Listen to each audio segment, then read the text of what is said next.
When you think of technology, you have smart speakers, smart televisions, appliances, even, well, heck, there's a smart microwave oven nowadays. But what about for folks who have disabilities? Can they really utilize all the power of technology and the internet to, say, just watch a movie or play some music? Well, that's where Lorenzo Caggioni comes in. And Lorenzo's joining us from Milan, Italy, because I read a story about Lorenzo and this incredible feat that he did for his brother Giovanni. And I couldn't wait to get Lorenzo here so we could talk to you. Welcome, Lorenzo. Hi, Kim. Thanks for having me. And so you have a brother with disabilities, and you are a Google software cloud engineer. And so you were able to put together this incredible package that gives your brother some freedom to do what he wants to do. Can you tell us a little bit first about your brother? Yes, my brother was born on 1997 with congenital cataracts, and he is affected by Down syndromes. And now, today, he's non-verbal, and he is blind, legally blind. And yeah, the idea come from the desire to help him gain more autonomy on simple daily tasks like the one you mentioned, play a movie on the TV or listen to music. And so you got together with your really smart folks at Google there in Italy, and you worked with Google Home to give Giovanni some independence. And how did that all get started? Yeah, it got started with some initial prototype. We started prototyping some ideas that was based on some Raspberry Pis, are small computers that you can program, just to validate the idea that with technology we was able to help Giovanni gain autonomy. So, but those devices was not the one that other people in the family and Giovanni's friends was using to consume music or watch a TV. So I shared this desire with my colleagues at Google, and we started to analyze the problem. And we identified two existing ecosystems. On one side, we saw the Google Home ecosystem, and a product that lets user fulfill their intents using their voice. For example, I can ask to Google Assistant to listen to my favorite music, and the music will start. But what about the people that are non-verbal, like my brother? So we started to identify the devices that my brother was using, and we identify another ecosystem for assistive buttons. And those buttons usually come with a 3.5 millimeter jack to let people connect those assistive buttons to the computer or to the smartphone and so on. So what we created is a simple gateway between the two ecosystems that accept a 3.5 millimeter jack on one side, and as soon as he get the signal from the button, he send a Bluetooth message to the Google Home. Wow. So you can configure any command that you usually ask to the Google Home, and you can associate the command to each small device. And every time that Giovanni will press the button, the same command will be sent to the Google Home.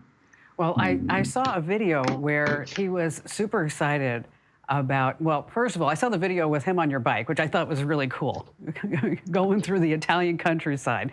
And the huge smile on his face, gosh, you know, it just warms my heart, really, truly. And then when you were talking about Project DIVA, which is the name of this whole thing, and then he was able to touch the red button and play his music. What did that feel like for you the first time that you were able to provide this to your brother? I was really happy because sometimes I think that the hard communication between myself and my brother, it's a limitation on my side. I'm not able to understand Giovanni and what Giovanni want to do or want to say or want to listen.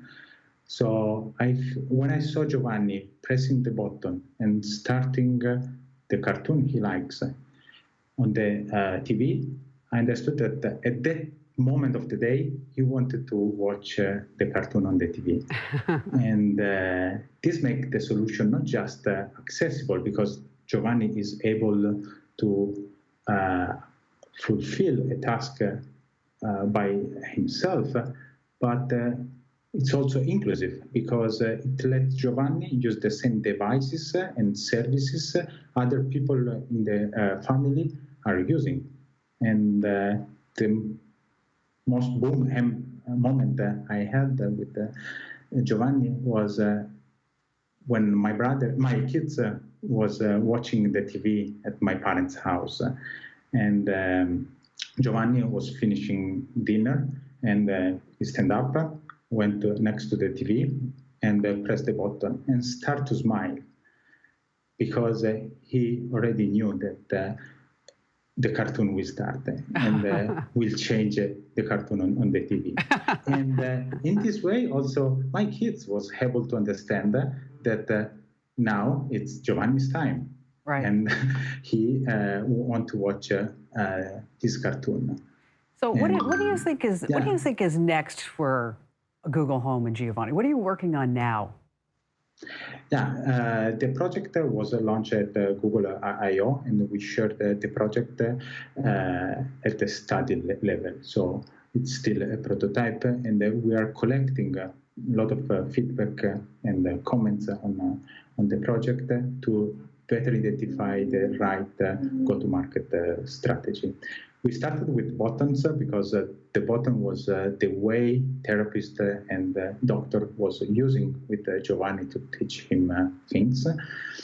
But we think that there's many other non-verbal way to trigger commands to the Google Assistant. For example, we are experimenting with RFID tags. So instead of having buttons and instead of having commands associated to different buttons, you may have commands associated to different RFID tags, and then you can put the RFID tags inside the physical object.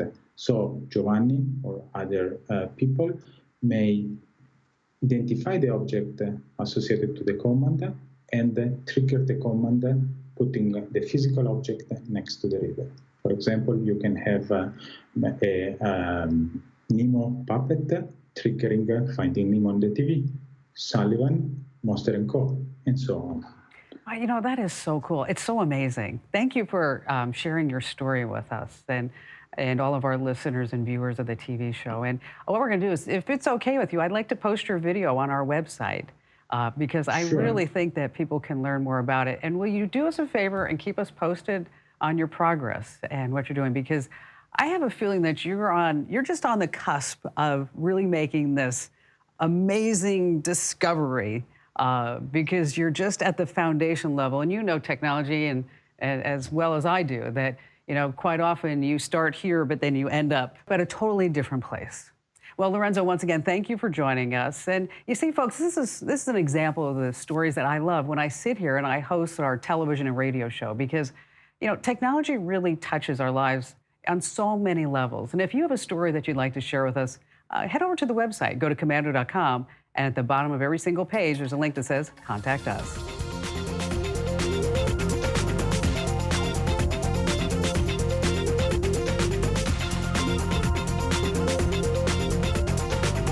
Hey, thanks for watching. Now, a few things. Don't forget to click the like button and also subscribe to our YouTube channel. And for more digital know-how, check out all these other great links.